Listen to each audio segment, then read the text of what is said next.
Une seule nuit avec une entreprise virgem pareciate ficado no passado. Plus d'années après, le million se parut avec un filo qui carregava ou son propre rosto. Si vous avez des histoires d'amour, de romance, vous inscrivez ce canal, votre commentaire, tous les jours après avoir posté des vidéos comme cela, continuez. Le soleil du matin filtrait à travers les immenses fenêtres vitrées de la demeure dans le 16e arrondissement, créant des reflets dorés sur le marbre poli du sol. Marie ajusta la boucle de son tablier blanc et respira profondément avant d'entrer dans le salon principal. À 22 ans, elle avait appris à se rendre invisible dans ce monde de luxe qui ne lui appartenait pas. Ses pas étaient silencieux, ses mouvements calculés, sa présence discrète comme une ombre qui glissait entre les meubles coûteux et les œuvres d'art qui valaient plus qu'elle ne gagnerait en toute une vie. La demeure des Delamarre était un symbole de pouvoir à Paris. 3 étages d'architecture imposante, des jardins méticuleusement entretenus et un garage qui abritait des voitures qu'elle ne connaissait que de loin. Marie avait obtenu cet emploi grâce à une recommandation de la paroisse de son quartier dans la banlieue nord, où elle avait grandi entre les rues étroites et les maisons serrées de la Courneuve. La différence entre ces deux mondes était abyssale, et elle la ressentait chaque jour. « Marie !» la voix stridente résonna dans le couloir. « Où vous êtes-vous cachée ? J'ai besoin que vous organisiez mon dressing maintenant. » Claire Delamarre descendit l'escalier avec l'arrogance typique de quelqu'un qui n'a jamais eu à lutter pour quoi que ce soit. À 35 ans, elle était l'unique héritière de la fortune familiale, une femme qui avait transformé la cruauté en art raffiné. Ses cheveux blonds étaient toujours impeccables, ses vêtements criaient haute couture française, et ses yeux bleus portaient un dédain qu'elle dirigeait particulièrement vers les employés. « J'arrive, Madame Claire », répondit Marie d'une voix basse, gardant les yeux fixés au sol. Elle avait appris que tout geste interprété comme un défi entraînait des humiliations encore pires. « Et enlevez cette tête d'enterrement. On dirait que vous assistez aux funérailles de votre dignité. » Claire rit de sa propre cruauté, tout en montant les escaliers, laissant une traînée de parfums coûteux et d'amertume. Marie serra discrètement les poings. La dignité. S'il y avait une chose que la pauvreté n'avait jamais réussi à lui enlever, c'était précisément cela. Sa mère, Marie-Thérèse, était morte quand elle avait 17 ans. Mais avant cela, elle lui avait enseigné que la dignité ne venait pas d'où l'on habitait ou de ce que l'on portait, mais de comment on portait son âme. « Ma fille », disait Marie-Thérèse en repassant du linge pour des clients pendant les nuits, « les riches peuvent avoir de l'argent, mais le respect, on le gagne par le caractère. » À l'arrière de la maison, Marie organisait les robes coûteuses de Claire quand elle entendit des voix masculines provenant du bureau au rez-de-chaussée. Il était courant que la maison reçoive des associés des affaires de la famille, des hommes puissants qui décidaient du destin de milliers de personnes lors de réunions arrosées de whisky importé. Elle en connaissait certains de vue, des politiciens influents, des hommes d'affaires de l'agro-industrie, des propriétaires de sociétés de construction qui érigeaient les immeubles de luxe qu'elle voyait pousser dans la ville. La proposition de la compagnie minière doit être approuvée avant décembre, entendit-elle d'une voix grave et contrôlée. Les autorisations environnementales sont remises en question, mais nous avons les contacts nécessaires pour accélérer le processus. Marie ne prêtait habituellement pas attention aux conversations, mais il y avait quelque chose dans cette voix qui la faisait s'arrêter. Elle était différente des autres. Il y avait une retenue, une froideur qui semblait cacher quelque chose de plus profond. Curieuse malgré elle-même, elle s'approcha discrètement de l'escalier. « Raphaël, tu as toujours été trop efficace pour ton propre bien, » rit Claire, qui était descendue pour rejoindre les hommes. « Depuis qu'Isabelle est morte, tu es devenue une machine à faire de l'argent. Ce n'est pas sain. » Raphaël. Marie avait déjà entendu ce nom, toujours prononcé avec un mélange de respect et de crainte. Raphaël Mercier était un associé minoritaire des affaires Delamarre, mais son influence allait bien au-delà des investissements. À 42 ans, il contrôlait un réseau d'entreprises allant de la construction à l'agro-industrie, avait ses entrées à l'Assemblée nationale et était considéré comme l'un des hommes les plus puissants de Paris. Il était également connu pour la froideur émotionnelle qu'il avait adoptée après la mort de son épouse dans un accident de voiture, 3 ans auparavant. « Le travail est ce qui me maintient concentré, » répondit la voix sans émotion. « Le sentimentalisme ne construit pas d'empire. » Marie descendit quelques marches de plus, poussée par une curiosité qu'elle ne pouvait pas expliquer. De l'angle où elle s'était positionnée, elle pouvait le voir partiellement à travers la porte entr'ouverte du bureau. Raphaël Mercier était de dos, analysant des documents sur une table en acajou. Il était grand, les cheveux foncés avec quelques fils gris aux tempes, les épaules larges sous un costume bleu marine qui coûtait certainement plus que son salaire annuel. Il y avait une rigidité dans sa posture qui parlait d'autorité, mais aussi d'un lourd fardeau émotionnel. « Marie », la voix de Claire explosa comme un tonnerre. « Qu'est-ce que vous faites là, planté comme une statue? Allez nettoyer la cuisine. » L'homme se retourna, et pendant un bref instant, les yeux de Marie rencontrèrent les siens. Ce ne furent que quelques secondes, mais elle sentit comme si quelque chose avait changé dans l'air autour d'elle. Les yeux de Raphaël étaient sombres, presque noirs et portaient une intensité qui la déconcerta. Ce n'était pas le regard de dédain qu'elle recevait de Claire ou des autres associés. C'était de la curiosité, de l'intérêt. Elle n'arrivait pas à déchiffrer. « Excusez-moi, madame », murmura Marie, baissant rapidement la tête et se dirigeant vers la cuisine. Mais tout en marchant, elle sentait qu'elle était observée. Quand elle se retourna discrètement, Raphaël la suivait encore du regard, une expression pensive sur le visage. Pour la première fois depuis longtemps, Marie se sentit vue, pas comme une employée invisible, mais comme une personne. La sensation était étrange et troublante. Les jours suivants apportèrent un changement subtil dans la routine. Raphaël commença à fréquenter davantage la demeure, toujours avec l'excuse de réunions ou de vérification de documents. Marie percevait sa présence même quand elle ne le voyait pas directement. C'était comme si l'air devenait plus dense, chargé d'une tension qu'elle ne savait pas nommer. « Cet homme est bizarre », commenta Madame Bonnet, la cuisinière qui travaillait dans la maison depuis près de 20 ans. « Je n'ai jamais vu monsieur. Raphaël restait aussi longtemps ici. D'habitude, il règle tout rapidement et s'en va. » Marie feignit d'être concentrée à nettoyer les verres en cristal, mais ses oreilles captaient chaque mot. « Et vous avez vu comment il regarde notre petite ?» chuchota Jeanne, la gouvernante. « Ce n'est pas un regard de patron. »« Jeanne, pour l'amour de Dieu, réprimanda Madame Bonnet, ne mets pas des idées dans la tête de la jeune fille. Ce genre d'homme ne se mélange pas avec notre monde. Ça n'apporte que des problèmes. » Marie sentit son visage s'échauffer. C'était vrai qu'elle avait remarqué les regards, mais elle avait préféré croire que c'était son imagination. Des hommes comme Raphaël Mercier ne remarquaient pas des femmes comme elle.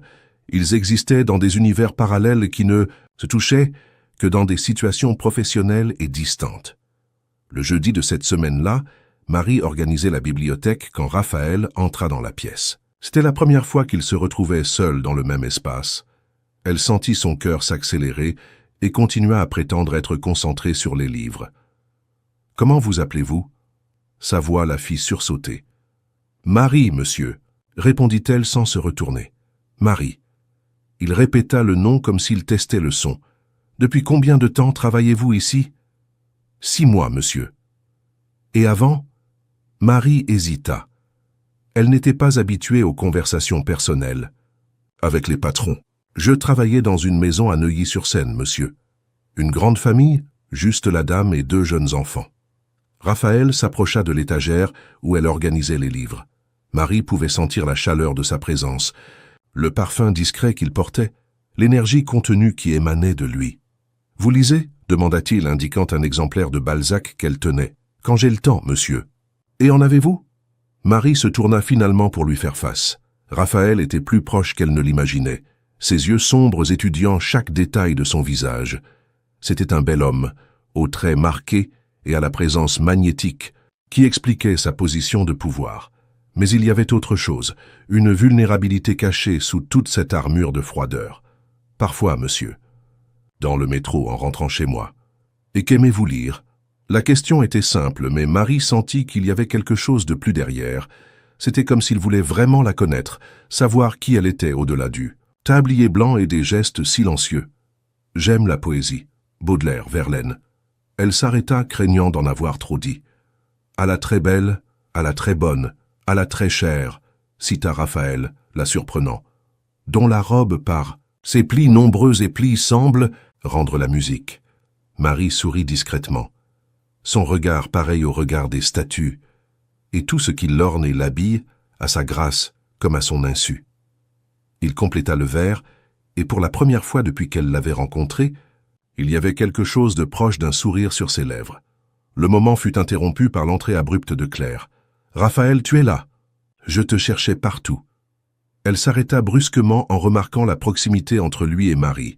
« Marie, ne devriez-vous pas être à la cuisine ?»« J'y vais tout de suite, Madame Claire, » murmura Marie, sentant ses joues brûler d'embarras.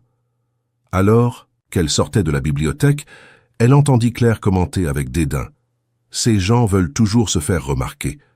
Je dois garder un œil sur elle. » Dans les jours qui suivirent, les rencontres fortuites devinrent plus fréquentes. Raphaël apparaissait dans la cuisine quand elle préparait le café, passait par la buanderie quand elle étendait le linge, surgissait dans le jardin quand elle arrosait les plantes. Les conversations étaient brèves, mais chacune laissait Marie plus confuse quant à ses propres émotions. « Où habitez-vous » demanda-t-il un après-midi, la trouvant en train d'arranger des fleurs dans le hall d'entrée.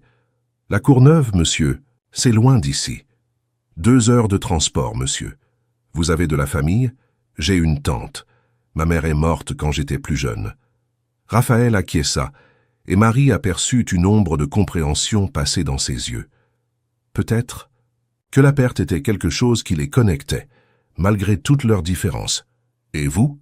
Marie fut surprise par sa propre audace en posant la question. « Je n'ai plus de famille proche, » répondit-il, sa voix portant un poids qu'elle reconnaissait. Le silence qui suivit n'était pas inconfortable. C'était comme s'ils partageaient quelque chose de silencieux et profond, une compréhension mutuelle de la solitude. La situation changea radicalement un vendredi pluvieux. Marie était restée tard pour terminer le rangement, après un dîner que Claire avait offert à quelques politiciens. La demeure était vide, à l'exception d'elle et de Raphaël, qui étaient restés pour réviser quelques contrats dans le bureau.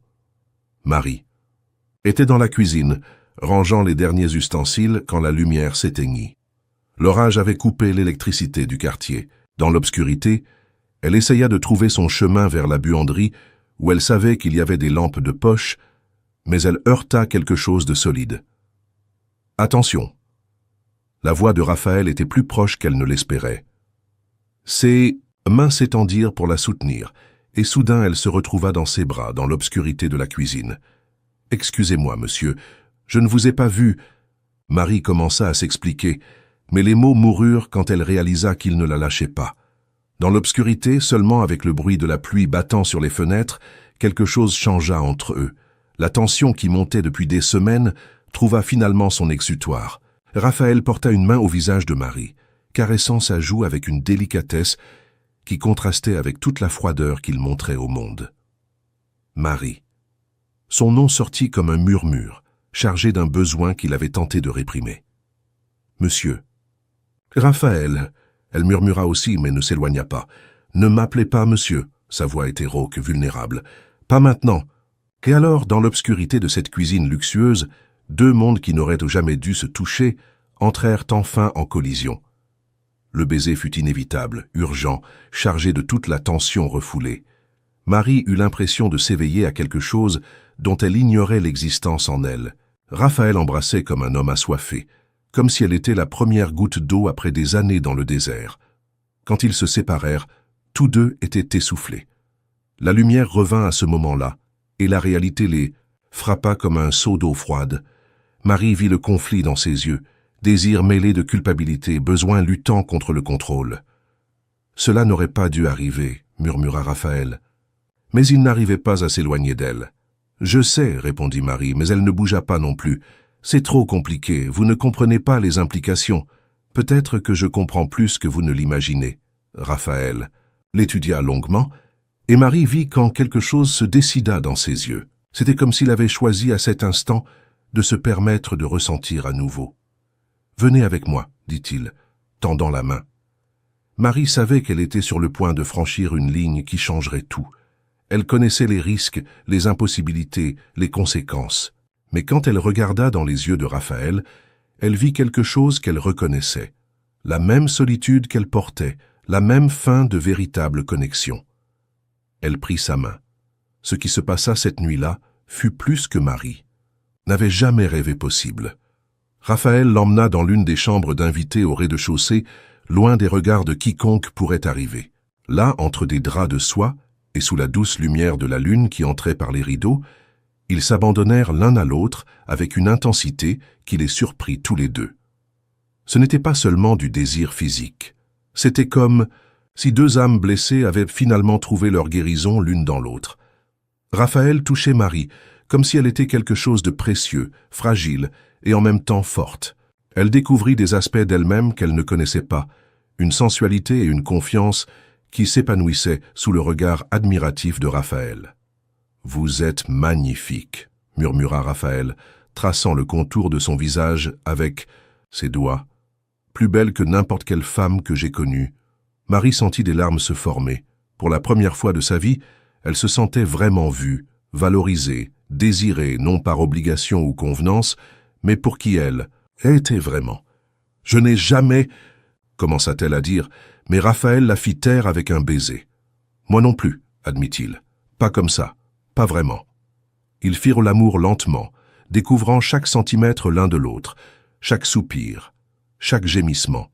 Marie s'abandonna complètement, faisant confiance à Raphaël d'une manière dont elle n'avait jamais fait confiance à personne. Et lui, pour la première fois depuis la mort de son épouse, se permit d'être vulnérable, montrant non seulement son corps, mais son âme, affamée d'affection. Quand ils s'endormirent finalement, enlacés au milieu de la nuit, Marie eut l'impression de renaître. Dans les bras de Raphaël, elle n'était plus l'employée invisible, elle était une femme aimée, désirée, valorisée. Mais l'aube ramena la réalité avec une force brutale. Marie se réveilla au son de mouvements dans la maison. À travers la fenêtre, elle vit que le jour était déjà clair et la panique l'envahit en réalisant qu'elle avait manqué l'heure. Raphaël n'était plus à ses côtés. Elle s'habilla rapidement et sortit de la chambre, essayant d'atteindre la buanderie sans être vue. Mais dans le couloir, elle tomba sur Raphaël, déjà vêtu d'un costume impeccable, parlant au téléphone. Quand il la vit, il termina brusquement l'appel. Marie sourit, s'attendant à voir dans ses yeux la même tendresse que la nuit précédente, mais ce qu'elle trouva fut de la froideur, une froideur tranchante, plus glaciale que tout ce qu'elle avait vu auparavant. « Ce qui s'est passé hier était une erreur, dit-il, la voix contrôlée et distante. Un moment de faiblesse qui ne peut pas se répéter. » Les mots frappèrent Marie comme des coups de poing. « Raphaël, Monsieur Mercier, corrigea-t-il, et il serait préférable que vous oubliiez tout ce qui a pu se passer. Des gens comme « Nous ne se mélangent pas. Il y a un abîme entre nos mondes qui ne peut être franchi. » Marie sentit le sol s'effondrer sous ses pieds. La honte brûlait ses joues, mais elle était dépassée par la douleur profonde qui se répandait dans sa poitrine. « Je comprends, » parvint-elle à dire, bien que sa voix tremblât. « J'espère bien, et j'espère que vous serez assez discrète pour garder cela entre nous. Nous ne voulons pas de malentendus. » La menace voilée dans ses paroles fut la goutte d'eau qui fit déborder le vase. Marie releva le menton, trouvant quelque part en elle la dignité que sa mère lui avait appris à préserver. « Ne vous inquiétez pas, Monsieur Mercier. Votre secret est en sécurité avec moi, tout comme votre réputation. » Elle se tourna et marcha vers la buanderie la tête haute, mais une fois, arrivée là, elle s'effondra. Elle pleura silencieusement, tout en préparant le petit déjeuner, sentant comme si une partie d'elle était morte dans ce couloir. Claire arriva 1 heure plus tard, radieuse et cruelle, comme toujours. « Marie, vous avez l'air affreuse. Qu'est-il ? Arrivé ? Vous avez mal dormi ?» Il y avait une malice dans ses yeux qui fit soupçonner à Marie qu'elle savait quelque chose. « Je vais bien, Madame Claire. »« Ah, vraiment ? Alors pourquoi avez-vous cette tête d'enterrement ? »« Ah, je sais. » Claire sourit, pur venin. « Vous devez rêver de choses au-dessus de votre condition. Attention, Marie, trop de rêves font oublier aux gens d'où ils viennent. » À ce moment-là, Marie prit une décision. Elle ne supporterait pas un jour de plus dans cet endroit, entourée par la cruauté de Claire et l'indifférence glaciale de Raphaël. Sa dignité valait plus que n'importe quel salaire. « Madame Claire, je viens vous informer que je quitte mon emploi. »« Comment ça ? » ?»« Je m'en vais.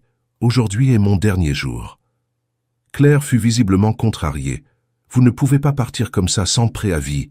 Je peux et je vais le faire. Vous pouvez déduire cela de mon salaire. » Marie monta à la chambre de bonne, rassembla ses quelques vêtements dans un sac en plastique et redescendit. Raphaël était toujours dans la maison et elle l'entendit parler avec Claire dans le salon. Où pense-t-elle aller? C'était la voix irritée de Claire. Laissez-la partir, répondit. Raphaël, la voix indifférente, c'est mieux ainsi. Marie ferma les yeux, ressentant une dernière pointe de douleur.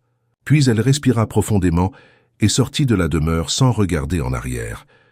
Dans la rue, en attendant le bus qui la ramènerait à sa réalité, Marie posa la main sur son ventre, sans savoir qu'elle portait déjà en elle le plus grand secret de sa vie. Un secret qui changerait tout, mais qu'elle ne découvrirait que des semaines plus tard, lorsqu'elle essaierait déjà de reconstruire les morceaux du cœur que Raphaël Mercier avait brisés en ce froid matin parisien. Le bus se balançait sur les routes caoteuses de la banlieue nord, tandis que Marie regardait par la fenêtre embuée, voyant la ville changer progressivement. Les immeubles vitrés et les demeures du 16e arrondissement cédèrent la place à des maisons simples, des commerces populaires et des constructions inachevées.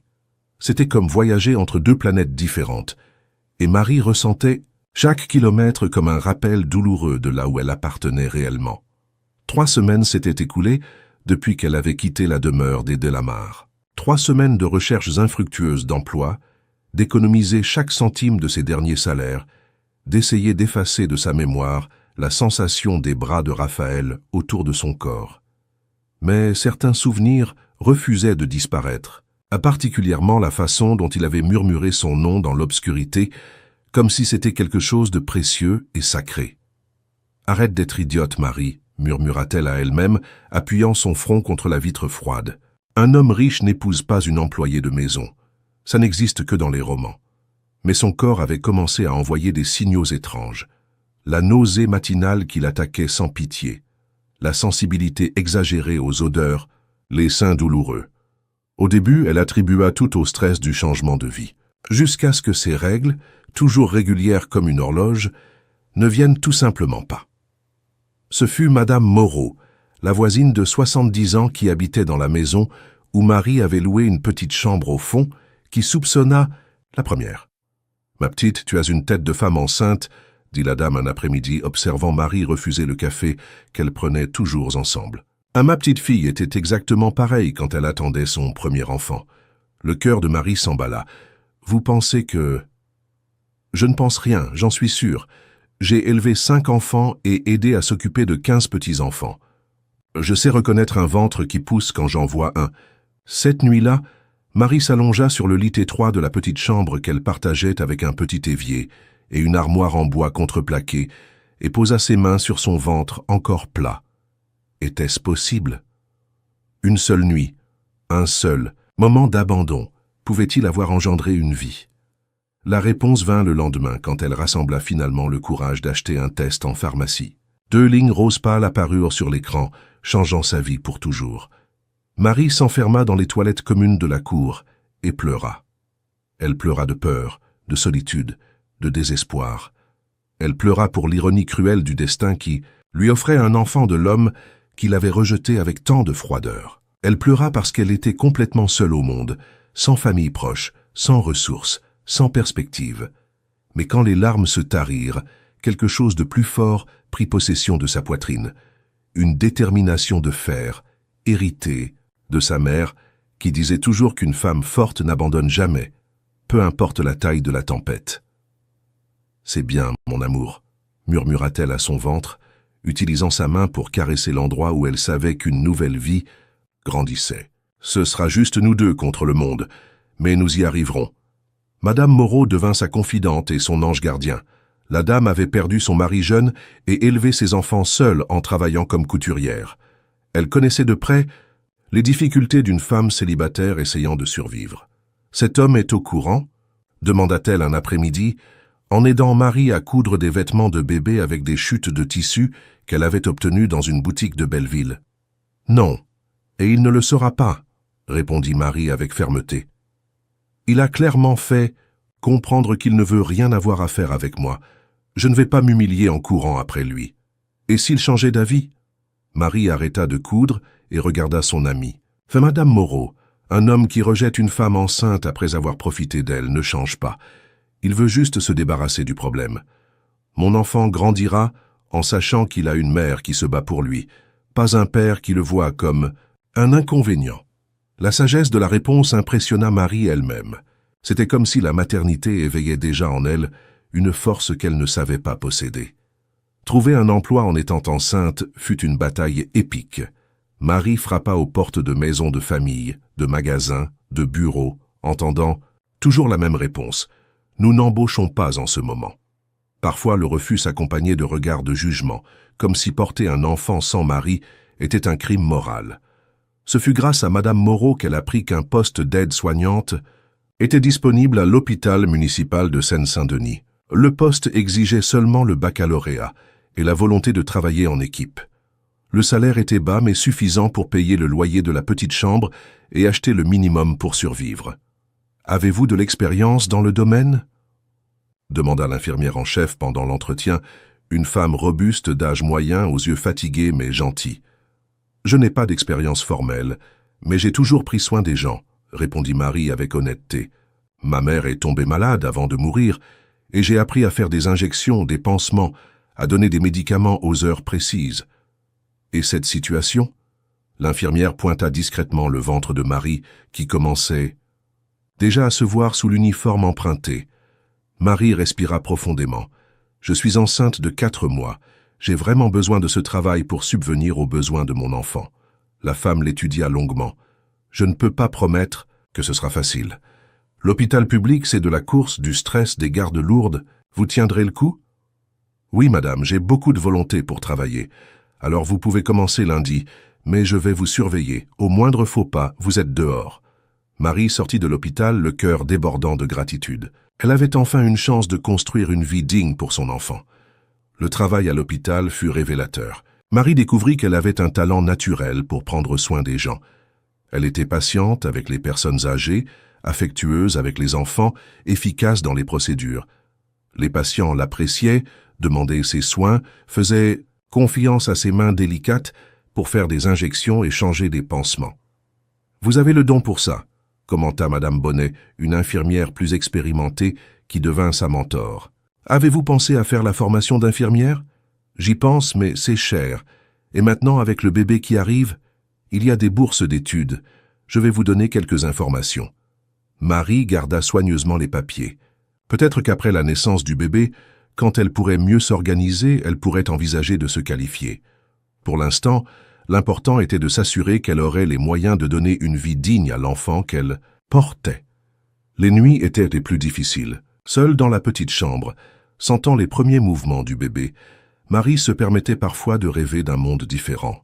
Un monde où Raphaël aurait réagi différemment ce matin-là, où il l'aurait prise dans ses bras et lui aurait dit qu'ils affronteraient tout ensemble. Mais elle chassait vite ses pensées. Les fantasmes ne payaient pas les factures et ne mettaient pas de nourriture sur la table. « Quelle sottise !» murmurait-elle, caressant son ventre. « On n'a pas besoin de lui, n'est-ce pas, mon amour? Maman s'occupera de toi toute seule. » Le bébé répondait toujours par un petit coup de pied, comme s'il était d'accord avec elle. Pendant sa grossesse, Marie évitait de passer près des quartiers riches de la ville. Elle avait peur de tomber sur Raphaël ou quelqu'un de la demeure. De la Mare. Mais Paris est une ville immense et les chances étaient minimes. Néanmoins, chaque fois qu'elle voyait une voiture noire ressemblant à celle qu'il utilisait, son cœur s'emballait. L'accouchement eut lieu une nuit pluvieuse de juillet. Marie terminait une garde quand elle ressentit les premières contractions. Madame Bonnet l'accompagna jusqu'à la maternité de l'hôpital même, tenant sa main pendant tout le travail. « Courage, ma petite, ton fils arrive presque !» criait l'infirmière tandis que Marie poussait avec toute l'énergie qu'elle pouvait, rassemblée. Quand elle entendit enfin le cri fort et sain du bébé, Marie s'effondra en larmes de soulagement et de bonheur. Le médecin plaça le petit garçon dans ses bras, petit, rouge, parfait. « C'est un beau garçon », dit l'obstétricienne. « Félicitations, maman. » Marie regarda le petit visage froissé de son fils et ressentit un amour si intense qu'il en était presque douloureux. « Bonjour, mon prince, » murmura-t-elle. « Je suis ta maman, et je t'aimerai pour toujours. » Le petit garçon avait des cheveux foncés et des yeux qui promettaient d'être grands. C'est expressif. Marie chercha des traits de Raphaël sur le petit visage, mais pour l'instant c'était juste un bébé générique, avec des caractéristiques qui pouvaient venir de n'importe où. « Comment allez-vous l'appeler » demanda Madame Bonnet. Marie avait beaucoup réfléchi à ce moment. Gabriel, ça signifie force de Dieu. Joli nom, il lui va bien. Gabriel était un bébé calme et souriant. Même pendant les premiers mois difficiles, quand Marie arrivait à peine à dormir, entre les tétées nocturnes et les gardes à l'hôpital, il pleurait rarement sans raison. C'était comme s'il savait instinctivement qu'il devait faciliter la vie de sa mère. Madame Moreau tomba amoureuse du petit garçon dès le premier jour. « Ce petit a une lumière dans les yeux », disait-elle, en le berçant dans la petite chambre. « Il deviendra un homme spécial. » Marie retourna au travail quand Gabriel eut 3 mois. Elle obtint une place à la crèche de l'hôpital pour le laisser pendant ses gardes, ce qui était une bénédiction. Beaucoup de mères célibataires n'avaient pas cette chance et devaient laisser leurs enfants avec des voisines ou des parents pas toujours fiables. La routine était intense.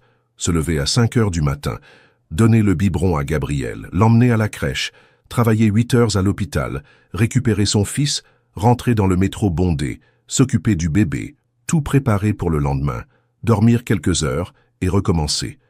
Mais Marie ne se plaignait jamais. Chaque sourire de Gabriel, chaque petite conquête, valait toute la fatigue. « Maman travaille pour te donner une bonne vie », disait-elle chaque soir, en donnant le bain au petit dans la bassine en plastique qui servait de baignoire. « Un jour nous aurons une maison plus grande, avec un jardin pour que tu puisses jouer. » Gabriel grandissait en bonne santé et vif d'esprit. À 6 mois, il s'asseyait déjà seul. À 8 mois, il rampait dans la maison, explorant chaque recoin de la petite chambre, comme si c'était un palais. À 1 an, il fit ses premiers pas chancelants, pour le plus grand bonheur de Marie et de Madame Moreau. « Mamama » furent ses premiers mots, faisant fondre complètement le cœur de Marie. La 2e année apporta de nouveaux défis. Gabriel était plus actif, avait besoin de plus de stimulation, plus de jouets, plus d'attention. Marie faisait des jongleries pour tout gérer, mais ne laissait jamais son fils percevoir qu'elle était surchargée. « Tu es une mère guerrière », commentait Madame Bonnet. « Beaucoup à ta place auraient déjà abandonné. »« Abandonner n'est pas une option », répondait toujours Marie. « Il a besoin de moi. » C'est à cette époque que Marie commença à remarquer des traits plus définis sur le visage de Gabriel. Les yeux devenaient grands et sombres, les sourcils bien dessinés, la forme du visage plus angulaire.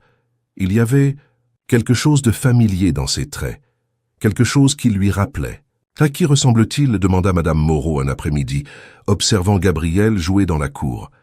Marie fit semblant de ne pas comprendre la question, mais elle connaissait parfaitement la réponse. Gabriel ressemblait de plus en plus à Raphaël, la même intensité dans le regard, la même détermination dans la façon d'incliner la tête quand il était concentré. C'était comme voir une version miniature de l'homme qui avait changé sa vie à jamais. « Il me ressemble », mentit-elle, détournant le regard. Mais Madame Moreau était trop intelligente pour la croire. « Ma petite, ce garçon a des traits trop marqués pour te ressembler seulement. Son père doit être beau. » Marie ne répondit pas, mais son cœur se serra. Que ferait-elle si un jour, quelqu'un reconnaissait Gabriel? Et si Raphaël le voyait par hasard, serait-il capable de reconnaître son propre fils? La 3e année de Gabriel fut marquée par de grandes réalisations. Il parlait en phrases complètes, était curieux de tout, posait 1000 questions par jour. Marie s'efforçait de répondre à toutes avec patience, encourageant l'intelligence qui brillait dans les yeux du petit garçon. Pourquoi la lune apparaît? Parfois en journée, demanda-t-il un après-midi, pointant vers le ciel. Marie, qui ne s'était jamais posé cette question, promit de le découvrir. Ils allèrent à la bibliothèque de l'hôpital et empruntèrent des livres pour enfants sur l'astronomie. Ils passèrent des heures à lire ensemble, Gabriel fasciné par les explications sur les planètes et les étoiles. « Quand je serai grand, je serai astronaute », déclara-t-il avec la conviction de quelqu'un qui a 3 ans. « Tu peux être ce que tu veux, mon amour. Maman t'aidera à réaliser tous tes rêves. » Marie avait réussi à s'inscrire à la formation d'infirmière avec une bourse d'études. Elle étudiait pendant son temps libre, pendant ses jours de congé, pendant que Gabriel dormait. C'était difficile, mais elle savait que se qualifier davantage signifiait de meilleures opportunités et plus de sécurité pour l'avenir de son fils. Ce fut un samedi ensoleillé de septembre que le destin décida d'interférer à nouveau dans leur vie. Marie avait emmené Gabriel au parc Monceau pour profiter de la belle journée. C'était un luxe qu'elle s'accordait de temps en temps, prendre 2 métros jusqu'au 8e arrondissement pour que son fils puisse jouer dans un espace vert plus grand que la cour de la maison. Gabriel était sur l'aire de jeu, montant et descendant du toboggan avec l'énergie infinie des 3 ans, quand Marie entendit un rire familier. Son sang se glaça. Ça ne pouvait pas être lui. Pas à cet endroit, pas à ce moment. Mais c'était bien lui. Raphaël Mercier se trouvait à une vingtaine de mètres de distance, accompagné d'un groupe de personnes bien habillées qui semblaient participer à une sorte d'événement social. Il portait des vêtements décontractés, une chemise, polo bleu marine et un jean foncé, mais émanait toujours cette présence magnétique dont Marie se souvenait si bien. Son premier réflexe fut de prendre Gabriel et de s'enfuir en courant. Mais le petit garçon était trop heureux de jouer pour être interrompu, et Marie ne voulait pas créer de scène. Elle essaya de se positionner de manière à rester cachée derrière un arbre, espérant que Raphaël ne regarderait pas en direction de l'aire de jeu. Mais Gabriel, comme s'il avait un radar pour les situations compliquées, choisit exactement ce moment pour courir dans la direction opposée, poursuivant un ballon qui avait roulé. « Gabriel, reviens ici !» cria Marie, sortant de derrière l'arbre. C'est alors que cela se produisit. Raphaël entendit le cri et tourna instinctivement la tête. Ses yeux trouvèrent d'abord Marie, et elle vit le choc se répandre sur son visage. Pendant une seconde qui sembla éternelle, ils se regardèrent, à travers la distance, 3 ans de silence et de douleur flottant dans l'air entre eux. Mais ensuite, le regard de Raphaël descendit et trouva Gabriel. Marie vit le moment exact où la reconnaissance frappa Raphaël comme un éclair. Le petit garçon s'était arrêté pour ramasser le ballon et était de profil, ses traits illuminés par le soleil de l'après-midi. Il était impossible de ne pas voir la ressemblance. Les mêmes yeux sombres, la même forme de visage, la même expression sérieuse quand il était concentré. Raphaël resta complètement immobile, comme s'il avait vu un fantôme. Les personnes autour de lui continuaient à discuter, ignorant le drame qui se déroulait à quelques mètres de distance. Gabriel prit le ballon et revint en courant vers Marie, qui le prit dans ses bras d'une main tremblante. « Maman, pourquoi tu trembles ?» demanda le petit garçon, passant ses petits bras autour de son cou. « Ce n'est rien, mon amour. On sent. »« Va, mais je veux jouer encore. » Marie jeta un rapide coup d'œil dans la direction où Raphaël se trouvait, mais il avait disparu du groupe. La panique l'envahit. Où était-il allé? Venait-il dans leur direction? « Gabriel, nous devons partir maintenant. Maman promet qu'on reviendra un autre jour. » Normalement, le petit garçon aurait fait un caprice, mais quelque chose dans le ton de sa mère le fit accepter. Marie le mit dans la poussette et quitta le parc aussi vite qu'elle put sans courir. Pendant tout le trajet de retour, elle regardait par-dessus son épaule, s'attendant à voir Raphaël apparaître derrière elle. Mais il n'apparut pas. Peut-être avait-elle imaginé la reconnaissance dans ses yeux. Peut-être n'avait-il même pas remarqué la ressemblance. Mais au fond de son cœur, Marie savait que sa vie avait encore changé dans ce parc. Le secret qu'elle avait gardé pendant 3 ans était sur le point d'exploser, et elle n'avait aucune idée de comment gérer les conséquences. « Maman, ce monsieur me regardait », commenta Gabriel naturellement pendant que Marie préparait le dîner. Son cœur s'emballa. « Quel homme, mon amour ?»« L'homme en bleu. Il m'a regardé quand j'ai pris le ballon. » Marie s'agenouilla devant son fils, essayant de garder une voix calme. « Et qu'en as-tu pensé ?» Gabriel haussa les épaules avec l'indifférence typique des enfants. Il avait l'air triste, peut-être qu'il avait besoin d'un câlin. Les paroles innocentes du petit garçon percèrent le cœur de Marie. Raphaël semblait triste. Même après 3 ans, après tout ce qui s'était passé, une partie d'elle se souciait encore de ses sentiments. Cette nuit-là, après avoir couché Gabriel, Marie s'assit sur le lit et permit enfin aux larmes contenues de couler. Elle pleura pour la complication qui venait d'entrer dans sa vie soigneusement organisée. Elle pleura pour la possibilité de devoir expliquer à Gabriel qui était son père. Elle pleura parce que, malgré toute la douleur et l'humiliation, elle ressentait encore quelque chose pour Raphaël Mercier. Mais surtout, elle pleura de peur. Peur qu'il essaie de lui enlever Gabriel. Peur qu'il utilise son pouvoir et son influence pour détruire la vie simple mais heureuse qu'elle avait construite. Peur que son fils paie le prix des décisions qu'elle avait prises. « Je vais te protéger, mon amour », murmura-t-elle vers la chambre où Gabriel dormait. « Quoi qu'il arrive, je vais te protéger. » Mais Marie ne savait pas qu'à ce moment même, à 500 quelques dizaines de kilomètres de distance, Raphaël Mercier était assis dans son bureau, regardant fixement une photo qu'il avait discrètement prise dans le parc. Une photo d'un petit garçon de 3 ans, qui avait ses yeux, son menton, son expression. Un petit garçon qui était indéniablement son fils. Et pour la première fois en 3 ans, Raphaël Mercier pleura. Les jours suivant la rencontre au parc passèrent comme un brouillard d'anxiété pour Marie.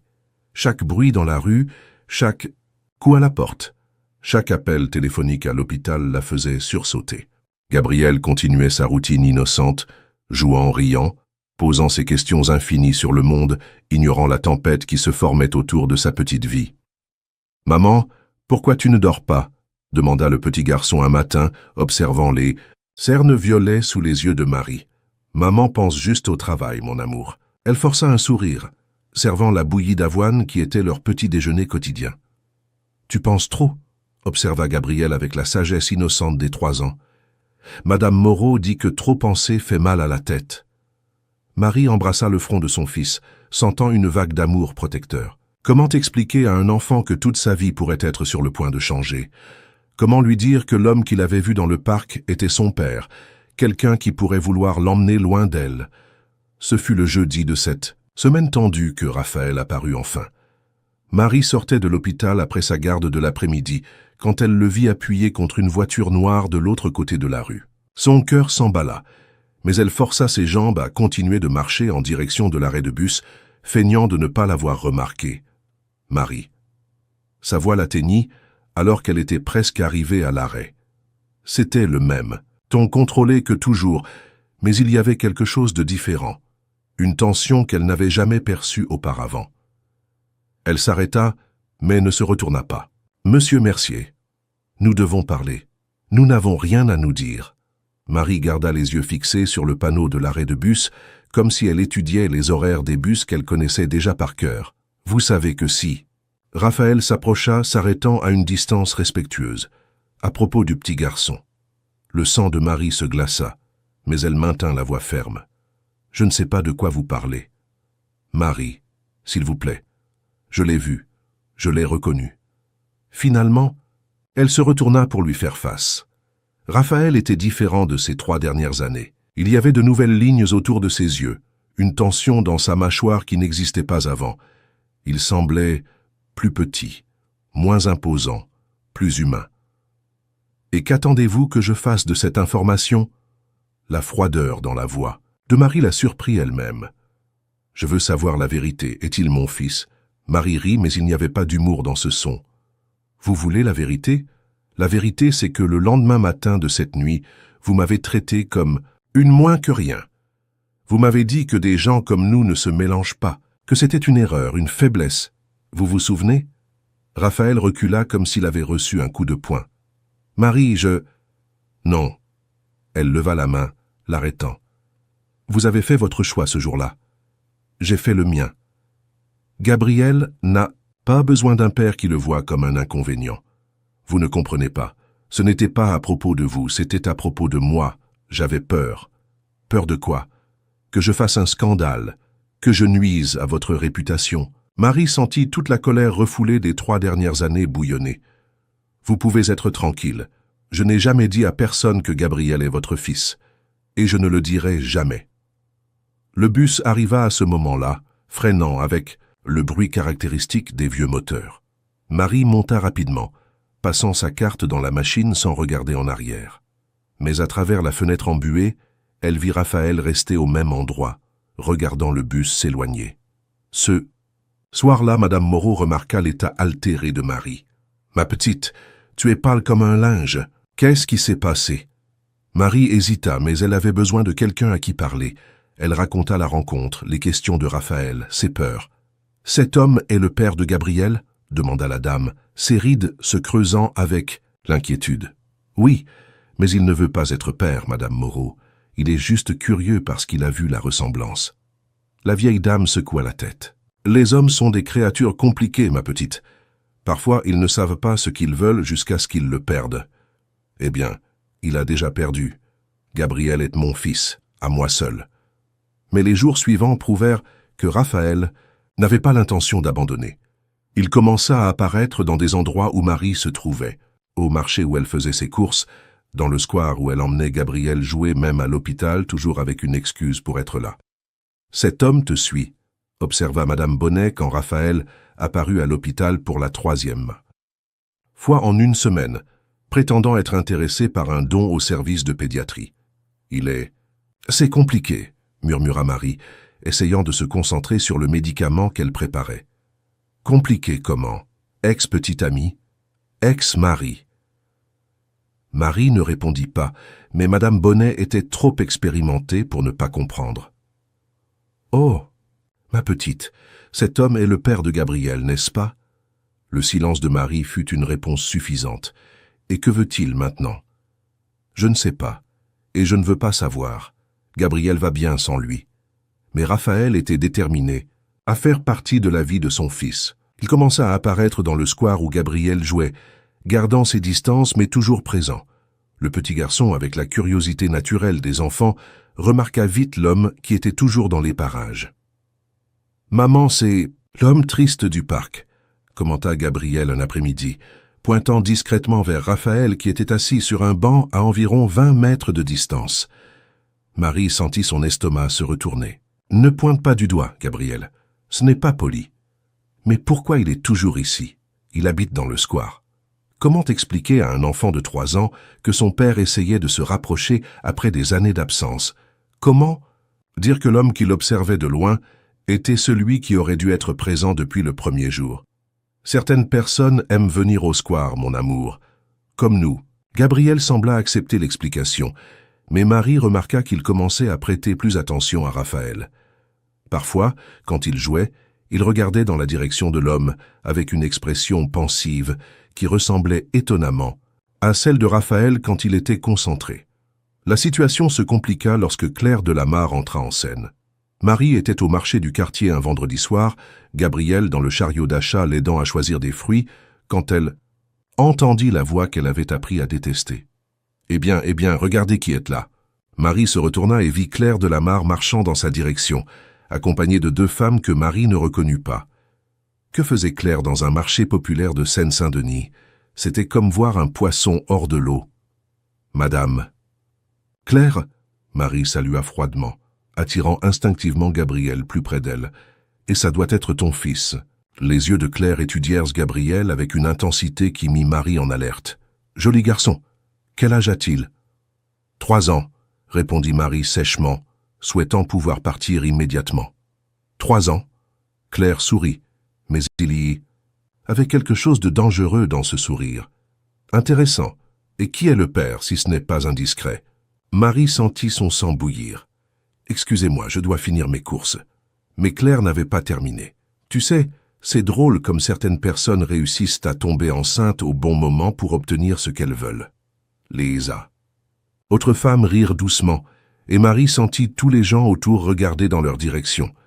Gabriel, percevant la tension, s'accrocha au pull de sa mère. « Maman, on s'en va ?»« On y va tout de suite, mon amour. » Marie commença à pousser le chariot, mais Claire bloqua son chemin. « Tu sais que j'ai découvert, n'est-ce pas ?» chuchota Claire, assez bas pour que seule Marie entende. « À propos de toi et Raphaël, à propos de ce garçon. » Le cœur de Marie s'arrêta. « Je ne sais pas de quoi vous parlez. »« Oh mais si, et maintenant il court après toi, n'est-ce pas? Comme c'est pratique. Une petite domestique qui réussit à attraper l'un des hommes les plus riches de Paris. » Marie sentit des larmes de colère brûler ses yeux, mais elle ne donnerait pas à Claire la satisfaction de la voir pleurer. « Que voulez-vous? »« Je veux que tu disparaisses, que tu sortes de la vie de Raphaël et que tu arrêtes cette pantomime. Toi et ce bâtard que tu élèves. » Le mot « bâtard » appliqué à Gabriel fut la goutte d'eau qui fit déborder le vase. Marie se retourna pour faire face à Claire, les yeux brillants de fureur. « N'osez pas parler de mon fils comme ça. »« Ton fils ?» Claire rit fort, attirant encore plus l'attention. « Ma chère, ce garçon n'est même pas le fils de Raphaël. Tu crois que je ne sais pas? J'ai fait mes recherches. Ce gamin est le fils de n'importe qui, sauf de lui. » Marie fut confuse. « De quoi parlez-vous? »« Ah, tu ne savais pas? J'ai fait faire un test ADN à Raphaël. Le résultat était négatif. Ce garçon n'est pas son fils. » Claire sortit un papier plié de son sac. « Tu veux voir ?» Marie prit le papier d'une main tremblante. C'était un résultat de test ADN, avec le nom de Raphaël et un nom qu'elle ne reconnaissait pas comme étant celui de Gabriel. Le résultat indiquait 0% de compatibilité génétique. « C'est un mensonge », murmura Marie regardant le papier. « C'est la vérité scientifique, ma chère. Alors tu peux arrêter ce théâtre. Raphaël sait déjà que tu as essayé de l'escroquer, et tout le monde le saura aussi. » Marie regarda autour d'elle et réalisa qu'une petite foule s'était formée, tous écoutant la conversation. Elle reconnut quelques voisins, des collègues de l'hôpital qui faisaient leurs courses au même marché. « Je n'ai jamais », commença-t-elle à se défendre, mais Claire n'avait pas terminé. Une aide-soignante essayant de faire chanter un homme d'affaires riche avec un enfant qui n'est même pas le sien. Pathétique. Claire parla assez fort pour que tous entendent. Heureusement qu'il l'a découvert avant d'être trompé. Gabriel commença à pleurer, effrayé par les voix fortes et la tension dans l'air. Marie le prit dans ses bras, essayant de le protéger de l'humiliation publique qu'elle subissait. « Gabriel n'est pas le produit d'un chantage », parvint-elle à dire, la voix tremblante mais ferme. « C'est un garçon innocent qui ne mérite pas d'entendre ces choses. » Innocent, peut-être, mais fils de Raphaël, certainement pas. Marie regarda, autour d'elle, les visages qui la jugeaient sans connaître son histoire. Elle vit de la déception dans les yeux de certains voisins, une curiosité malveillante chez d'autres. C'était comme si toute sa vie était mise à nu en public. Sans rien dire de plus, elle quitta le marché en portant Gabriel, laissant les courses derrière. Le petit garçon pleurait sur son épaule et elle murmurait des paroles de réconfort tout en marchant rapidement vers la maison. « Maman, pourquoi cette dame criait ?» demanda Gabriel quand ils arrivèrent dans la petite chambre. Elle était confuse, mon amour. Parfois les gens sont confus et disent des choses qui ne sont pas vraies. Elle a dit que je ne suis pas ton fils. Marie regarda le petit visage inquiet de Gabriel et sentit son cœur se briser. Tu es mon fils, mon amour. Mon fils de cœur, pour toujours. Personne ne changera jamais ça. Gabriel sembla accepter l'explication, mais Marie savait que les paroles de Claire avaient planté une graine de confusion dans l'esprit de l'enfant. Cette nuit-là, après avoir couché Gabriel, Marie analysa le papier que Claire lui avait donné. Il y avait quelque chose d'étrange. Le nom sur l'échantillon n'était pas Gabriel, mais Jean-Pierre Durand. Les dates ne correspondaient pas non plus. Madame Moreau examina le document avec soin. « Ma petite, c'est bizarre. Pourquoi le nom n'est pas celui de Gabriel ?»« Je ne sais pas.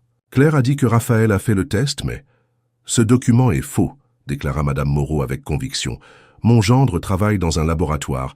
J'ai déjà vu plusieurs de ces tests.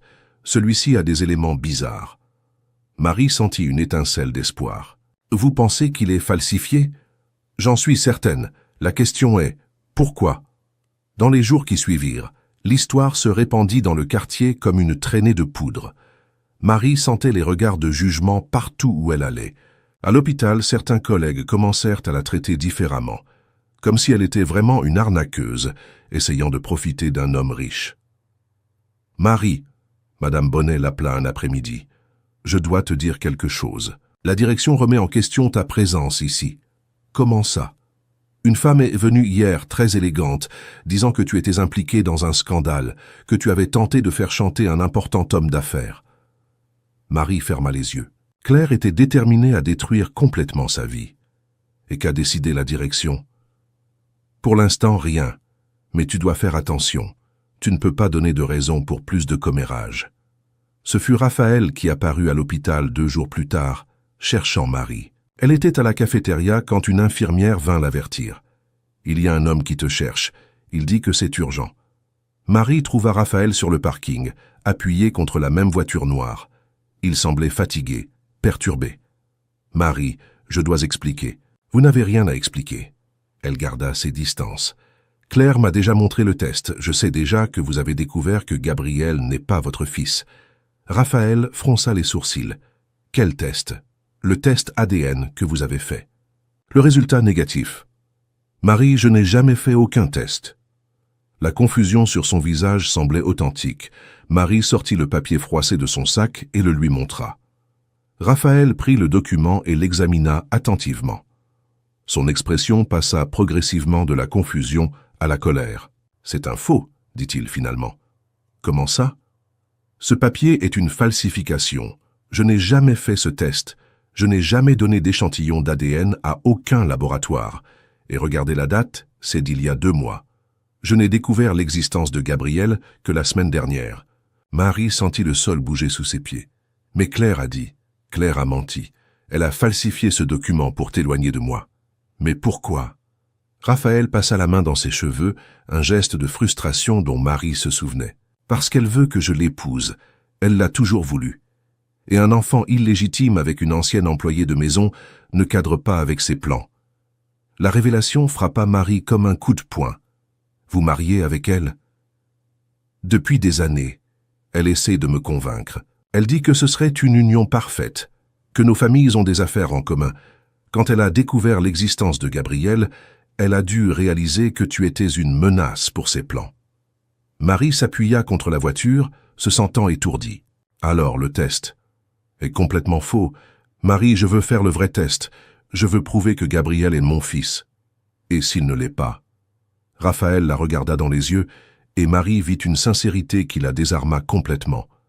Même s'il ne l'était pas, je veux faire partie de votre vie. Ces derniers jours m'ont fait réaliser tout ce que j'ai perdu, à quel point j'ai été lâche et stupide. Des larmes commencèrent à couler sur le visage de Marie. Raphaël, je ne sais pas si je peux te faire confiance à nouveau. Gabriel et moi avons créé une vie, une routine. Nous sommes bien tout seuls. Je sais que je ne mérite pas une seconde chance. Je sais que je t'ai blessé d'une façon impardonnable. Mais Marie, il s'approcha prudemment. Je n'ai jamais cessé de penser à toi. Pas un seul jour. Cette nuit a changé quelque chose en moi et quand je t'ai rejeté le lendemain matin, c'était parce que j'avais peur. Peur de ressentir à nouveau, peur de me permettre d'aimer une autre personne et de la perdre.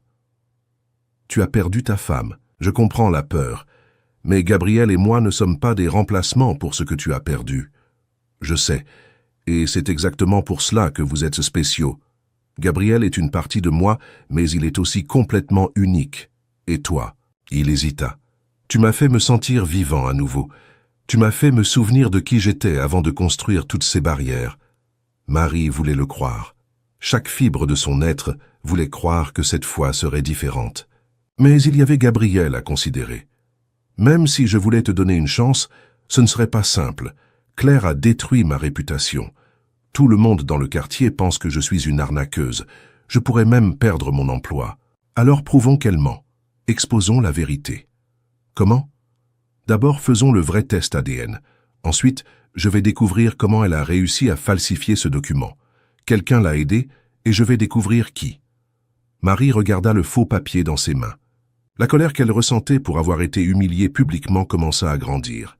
Elle a appelé Gabriel un bâtard, devant tout le monde. Elle paiera pour ça, je te le promets. Ce soir-là, Marie raconta tout à Madame Moreau. La vieille dame écouta en silence, hochant la tête de temps en temps. Cette femme est dangereuse, ma petite. Les gens comme ça ne s'arrêtent pas là. Elle va essayer quelque chose de pire. Pire que de m'humilier en public? Bien pire. Les gens riches et puissants qui se sentent menacés sont capables de tout. Les paroles de son amie s'avérèrent prophétiques. Le lendemain, Marie reçut une assignation à comparaître. Claire la poursuivait pour diffamation et tentative d'extorsion. Elle veut que je paie une indemnité de 100 000 €, raconta Marie à Raphaël quand il apparut à l'hôpital. Et elle veut aussi que je signe un document m'engageant à ne plus jamais m'approcher de toi ou parler de Gabriel comme étant ton fils. Raphaël était visiblement furieux. Elle a dépassé toutes les limites. Raphaël, je n'ai pas d'argent pour un avocat. Je ne peux pas lutter contre elle. Si, tu le peux. Je vais t'aider. Non. Marie fut ferme. Je ne veux pas de ta charité. Si je dois me battre, je veux le faire avec mes propres forces. Alors découvrons la vérité sur ce faux test.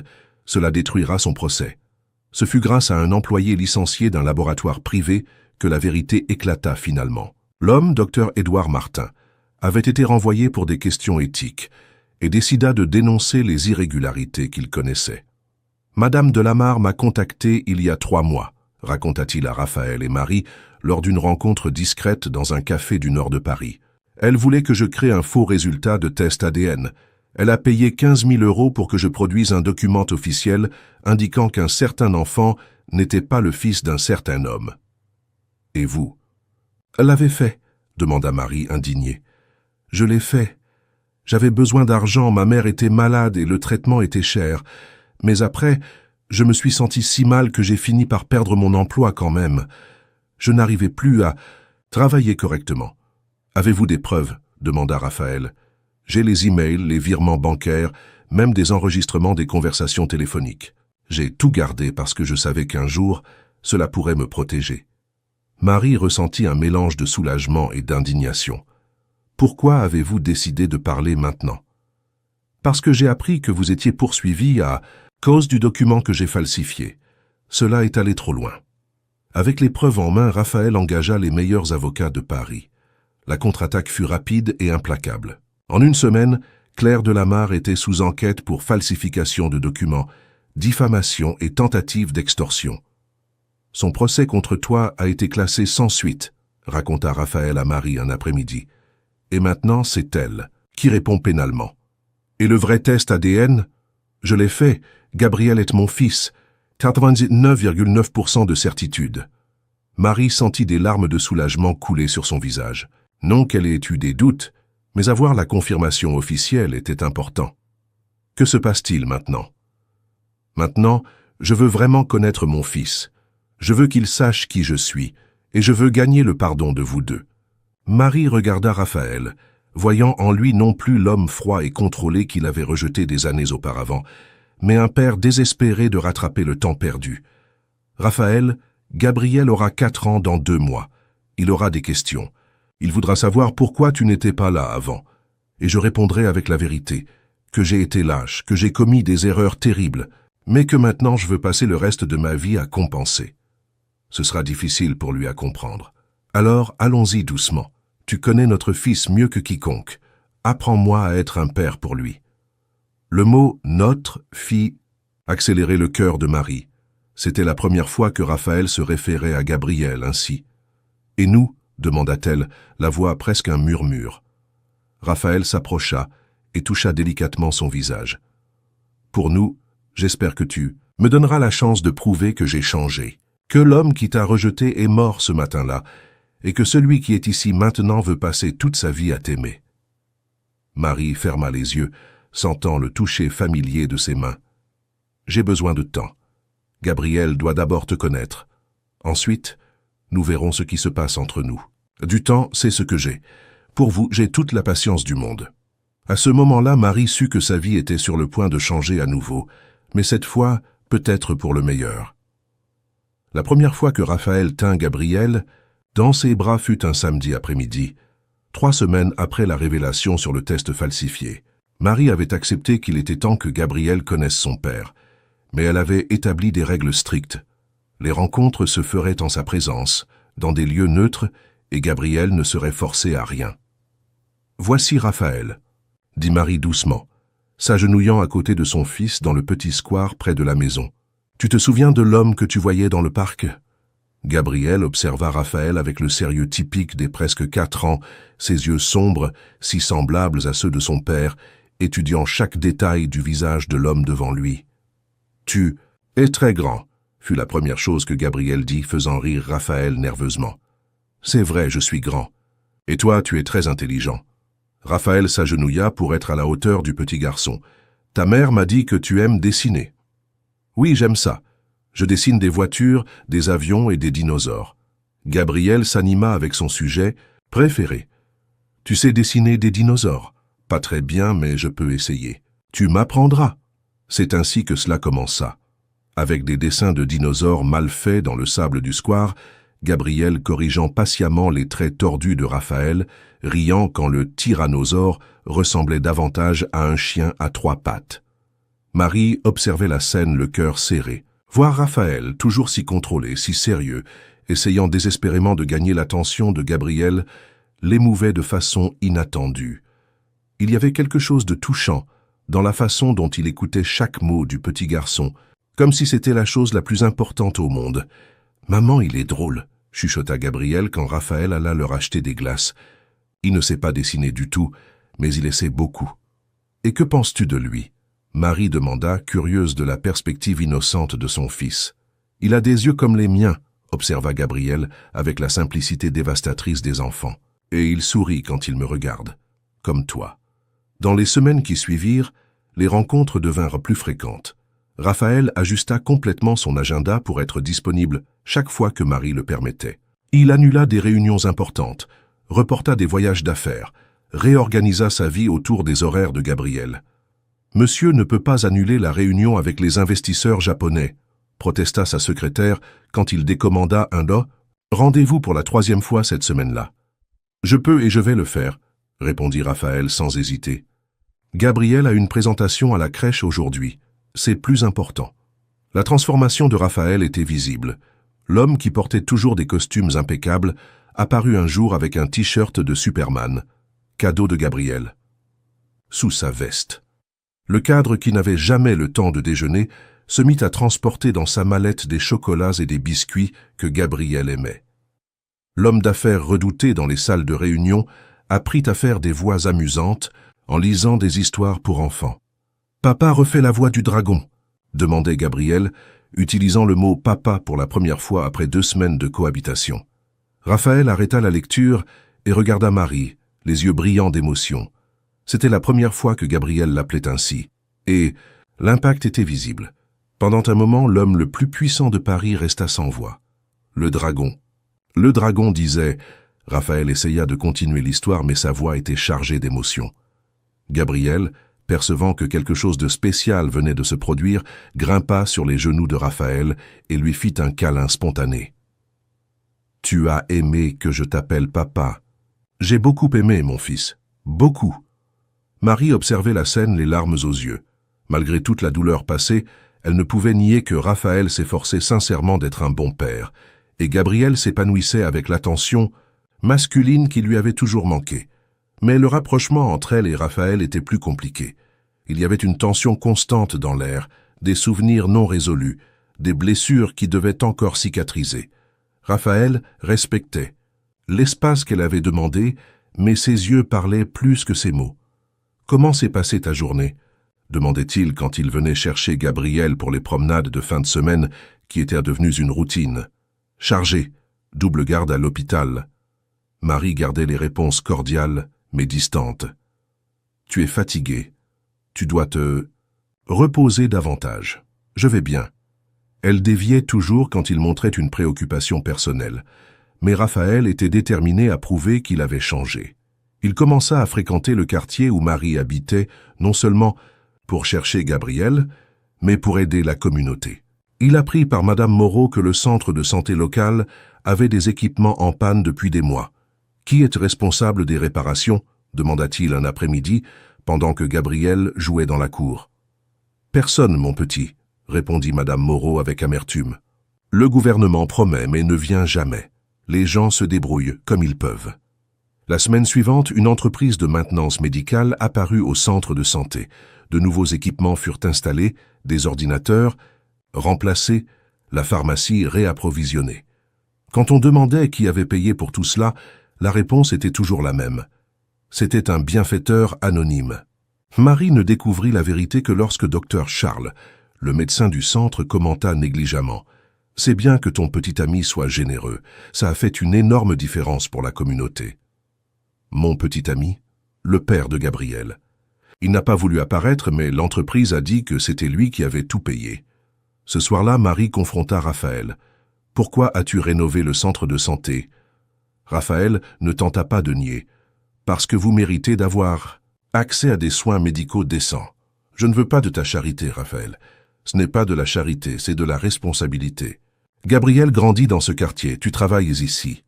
Je veux que vous ayez le meilleur que je puisse offrir. Et que veux-tu en échange ?»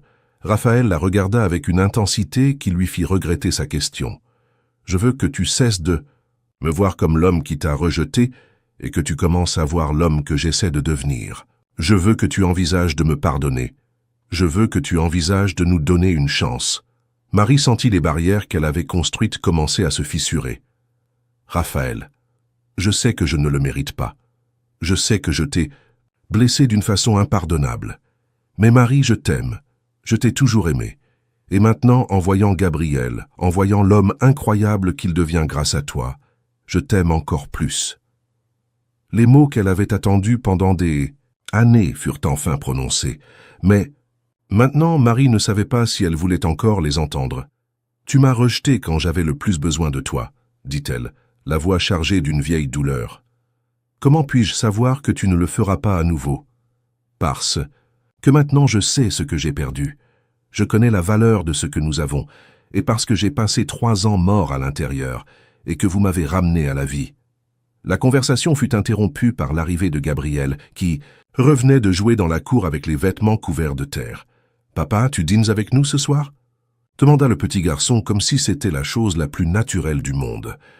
Raphaël regarda Marie, attendant sa permission. Elle hésita, mais finit par acquiescer. « Tu peux rester, mais c'est toi qui lui donnes son bain. »« Moi ?» Raphaël fut visiblement nerveux. « Je n'ai jamais... » Alors il est temps d'apprendre. Le bain de Gabriel devint une aventure épique. Raphaël, toujours si compétent en tout, se retrouva perdu face à un petit garçon glissant qui insistait pour faire une bataille de mousse. Quand Marie jeta un œil dans la salle de bain, elle trouva les deux complètement trempés, riant comme des fous. « Papa ne sait pas donner le bain, » annonça Gabriel, radieux. « Il a mouillé toute sa chemise. »« Ton fils est une pieuvre, » protesta Raphaël, essayant de sécher ses cheveux mouillés. « Il a 8 bras et tous bougent en même temps. » Marie rit. Le premier rire authentique que Raphaël entendait d'elle. En 4 ans. Le son le fit arrêter tout ce qu'il faisait et simplement la contempler. « Ce rire m'a manqué, » dit-il, doucement. Le moment était trop intense. Marie détourna le regard et s'occupa à sécher Gabriel, mais quelque chose avait changé entre eux. Dans les mois qui suivirent, Raphaël devint une présence constante dans leur vie. Pas seulement les week-ends ou les occasions spéciales, mais dans la routine quotidienne.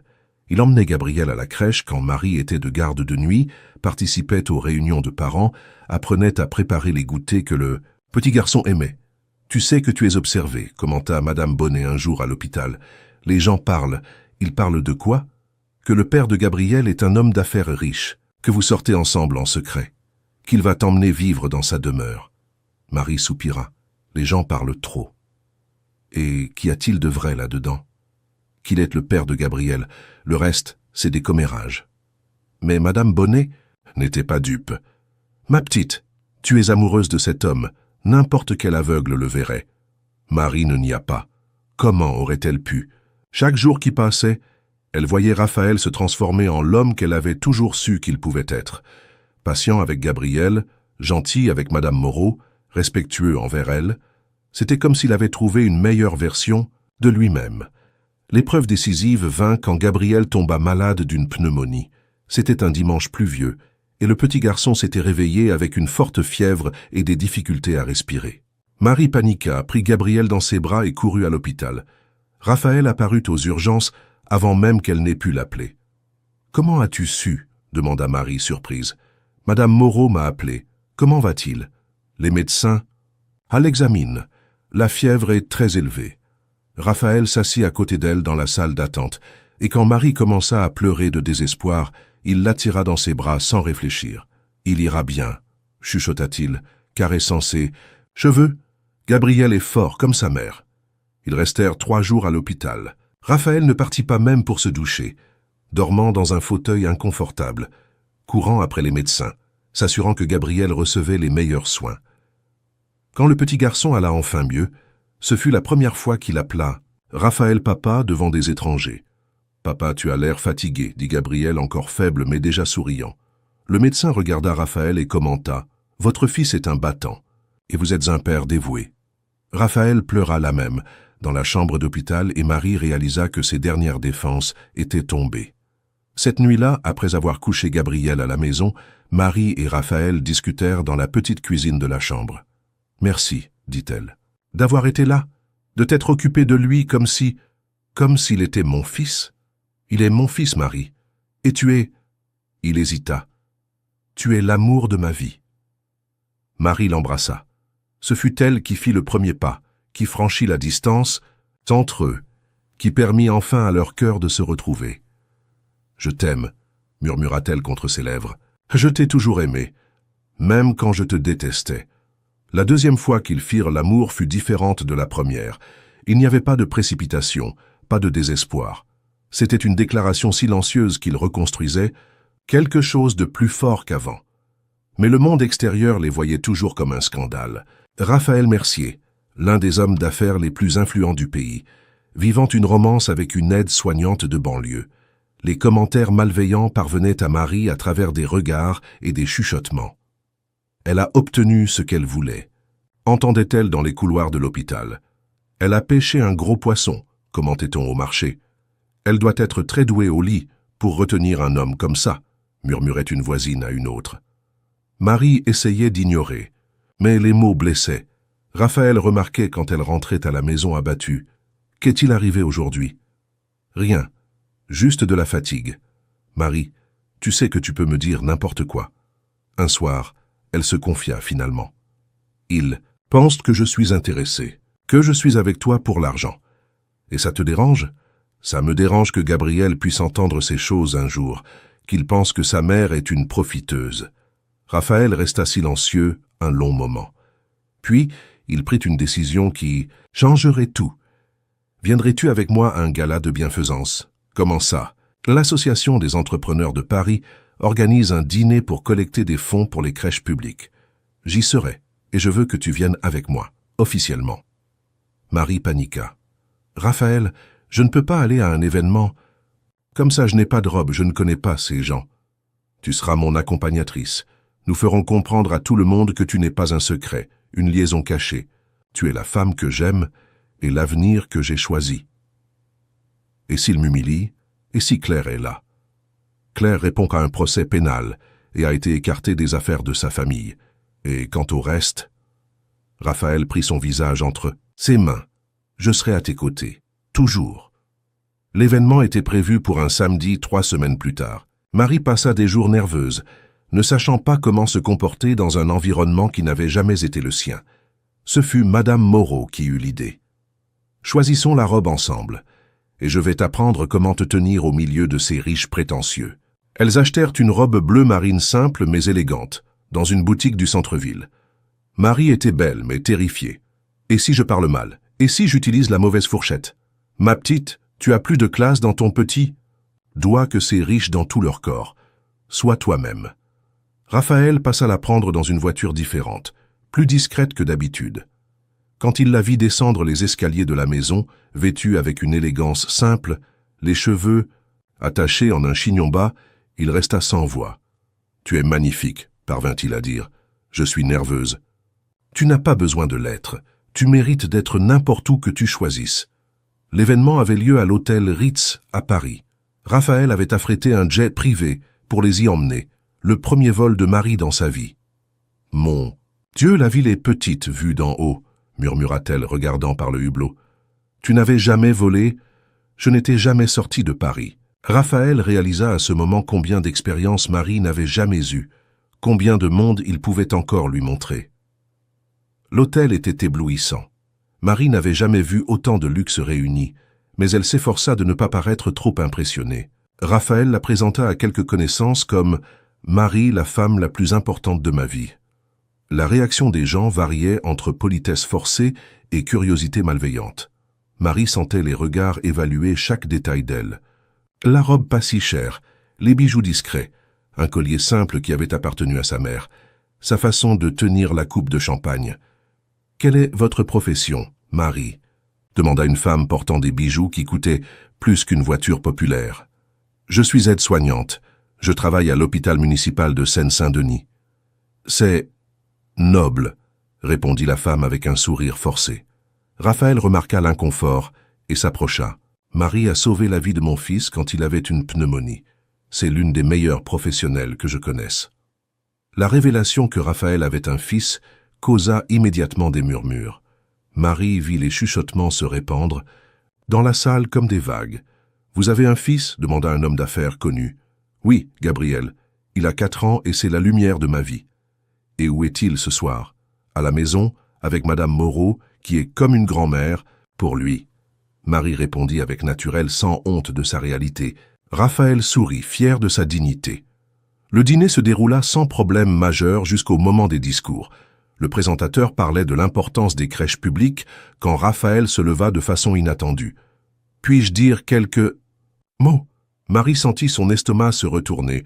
Que faisait-il? Raphaël monta sur scène et prit le microphone. La salle fit silence. « Bonsoir. Vous me connaissez comme homme d'affaires, comme quelqu'un qui a toujours mis les affaires avant tout. Mais ce soir, je veux parler en tant que père. » Marie sentit son sang se glacer. « Il y a 4 ans, j'ai commis la plus grande erreur de ma vie. J'ai rejeté la femme que j'aimais parce que j'étais trop lâche pour assumer mes sentiments. J'ai perdu les premières années de la vie de mon fils parce que j'étais prisonnier de préjugés et de peurs stupides. » La salle était dans un silence absolu. Marie voulait disparaître. La femme qui m'accompagne ce soir a élevé notre fils seule. Elle a travaillé 2 emplois, étudié le soir, n'a jamais demandé d'aide à personne. Elle a transformé un garçon en quelqu'un de gentil, intelligent, affectueux, sans qu'il sache jamais qu'il y avait un père absent. Des larmes commencèrent à couler sur le visage de Marie. Marie m'a appris ce qu'est la vraie dignité. Elle m'a montré que la classe n'a rien à voir avec l'argent, mais avec le caractère. Et aujourd'hui, devant vous tous, je veux dire que je renonce au nom de Lamar, que j'ai toujours porté par convenance sociale. Des hoquets audibles résonnèrent dans la salle. Je m'appelle Raphaël Mercier, je suis le père de Gabriel, et je suis éperdument amoureux de Marie Dubois, une femme qui vaut plus que toutes les fortunes que j'ai accumulées. Il descendit de scène et marcha vers Marie, qui pleurait ouvertement. « Veux-tu m'épouser » demanda-t-il la même, devant 300 personnes de la haute société. « Raphaël, » murmura-t-elle, « veux-tu construire une famille avec moi, officiellement, publiquement, pour toujours ?» Marie regarda autour d'elle, tous les visages choqués, les caméras des photographes qui avaient tout capturé, le scandale qu'elle venait de provoquer. « Oui, » dit-elle, « je le veux. » Leur baiser fut photographié et publié dans les journaux du pays entier. L'homme d'affaires et l'aide-soignante. L'amour n'a pas de classe sociale. Le scandale devenu conte de fées. Gabriel fut fasciné par les photos. « Maman, tu es dans les journaux. »« Oui, mon amour. Ça veut dire que tu es célèbre. Ça veut dire que papa nous aime beaucoup. » Le mariage fut fixé 3 mois plus tard, contre tous les conseils des amis hommes d'affaires de Raphaël. « Épouse-la civilement, discrètement, suggérèrent-ils. Pas besoin de faire une fête. » Mais Raphaël voulait une célébration. Il voulait que le monde entier sache qu'il était fier de son choix. La cérémonie eut lieu dans le square du quartier où Marie habitait, décoré avec des fleurs simples que les voisins avaient aidé à arranger. Madame Moreau fit les gâteaux, Madame Bonnet organisa le buffet. Gabriel entra avec les alliances vêtues d'un petit costume bleu marine qui le faisait ressembler à une version miniature de son père. « Acceptez-vous Raphaël pour époux » demanda l'officier d'état civil. « Oui » répondit Marie, regardant dans les yeux de l'homme qui avait transformé sa vie 2 fois. « Acceptez-vous Marie pour épouse ?»« Oui, pour toujours. » Quand ils s'embrassèrent, tout le square applaudit. Des enfants jetèrent des pétales. De roses, des personnes âgées pleurèrent. Des jeunes crièrent de joie. C'était comme si tout le quartier célébrait une victoire contre les injustices du monde. La fête dura jusqu'à tard. Raphaël dansa le musette avec Madame Moreau, joua au football pieds nus avec les garçons de la rue, mangea des quiches et but de la bière fraîche comme s'il était né là. Marie l'observait, n'arrivant toujours pas à croire que tout cela était réel. « Tu regrettes ?» demanda-t-il pendant l'une des musiques lentes. « Quoi ?» « D'avoir épousé un ex-Richard qui ne sait pas danser le musette. » Marie rit. « Je regrette de ne pas avoir donné cette chance plus tôt. » Ils s'installèrent dans une maison simple mais confortable dans le même quartier. Raphaël ne conserva que les affaires qui lui procurèrent du plaisir et un but vendant le reste. Il n'était plus millionnaire, mais avait suffisamment pour bien vivre et aider la communauté. Gabriel s'épanouit avec la famille complète.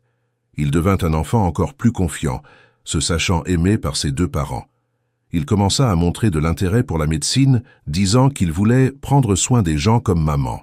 « Je serai médecin quand je serai grand », annonça-t-il un dimanche pendant le déjeuner. « Et je t'aiderai à étudier, promit Raphaël. « Et je t'apprendrai à prendre soin des autres », ajouta Marie. 6 mois après le mariage, Marie découvrit qu'elle était à nouveau enceinte. Cette fois, la nouvelle fut accueillie avec une joie pure. « Nous allons avoir un petit frère ?» demanda Gabriel, excité. « Ou une petite sœur, corrigea Marie. « Peu importe, je lui apprendrai à jouer au foot. Et si c'est une fille, je lui apprendrai aussi. Les filles peuvent jouer au foot. » Raphaël était radieux. « Cette fois, je serai présent dès le premier jour, promit-il, caressant le ventre encore plat de Marie. Cette fois, nous vivrons tout ensemble, répondit-elle. La deuxième grossesse fut différente de la première à tous égards. Marie avait un excellent suivi médical, une maison confortable, un mari dévoué et un fils impatient d'être grand frère. Il n'y avait pas de peur, juste une heureuse attente. « Comment te sens-tu » demandait Raphaël chaque jour. « Comme une femme aimée » répondait toujours Marie. Quand la fille naquit, Isabelle Marie, en hommage aux grands-mères qu'elle n'avait jamais connues, Gabriel fut le premier à la tenir. « Elle est toute petite » observa-t-il, impressionné, « et elle a des doigts minuscules. »« Tu étais comme ça aussi » expliqua Marie. « Et papa s'est occupé de moi quand j'étais petit ?» Raphaël et Marie échangèrent un regard chargé d'histoire. « Papa apprenait à être papa » répondit Marie diplomatiquement. « Mais maintenant, il sait très bien. »« C'est vrai » confirma Raphaël, prenant sa fille dans ses bras. « Maintenant, je sais qu'être père est la chose la plus importante au monde. » Des années plus tard, quand ils raconteraient de l'histoire à leurs enfants, ils diraient que c'était une leçon sur la façon dont l'amour véritable peut vaincre n'importe quel obstacle, comment la dignité est plus précieuse que n'importe quelle fortune, et comment parfois il faut tout perdre pour trouver ce qui compte vraiment. Marie garda son travail à l'hôpital, maintenant comme infirmière diplômée, après avoir terminé la formation technique puis le diplôme supérieur, avec Raphaël, s'occupant des enfants pendant ses études. Il créa une fondation qui finançait des bourses d'études pour les jeunes de banlieue, utilisant son expérience entrepreneuriale pour transformer des vies. « Savez-vous pourquoi maman et papa s'aiment tant ?» demanda Marie un soir quand les enfants étaient déjà plus grands. « Parce que vous êtes amoureux ?» suggéra Gabriel, maintenant âgé de 8 ans. « Parce que nous avons appris que l'amour véritable n'abandonne pas », expliqua Raphaël, « même quand tout semble perdu. Et parce que nous avons découvert que la famille que l'on choisit est plus forte que n'importe quoi d'autre, » ajouta Marie. Isabelle, avec ses 4 ans, ne comprit pas complètement la conversation, mais Gabriel garda les mots dans son cœur. Des années plus tard, quand il deviendrait médecin et rencontrerait sa propre épouse dans une clinique populaire, il se souviendrait de la leçon de ses parents. L'amour ne connaît pas les classes sociales. Le caractère vaut plus que n'importe quelle fortune.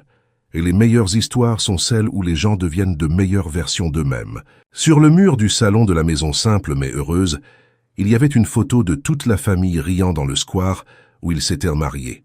C'était l'image de 4 personnes qui avaient trouvé dans l'amour la force de surmonter toutes les différences, tous les préjugés, toutes les barrières que le monde avait essayé de placer entre eux.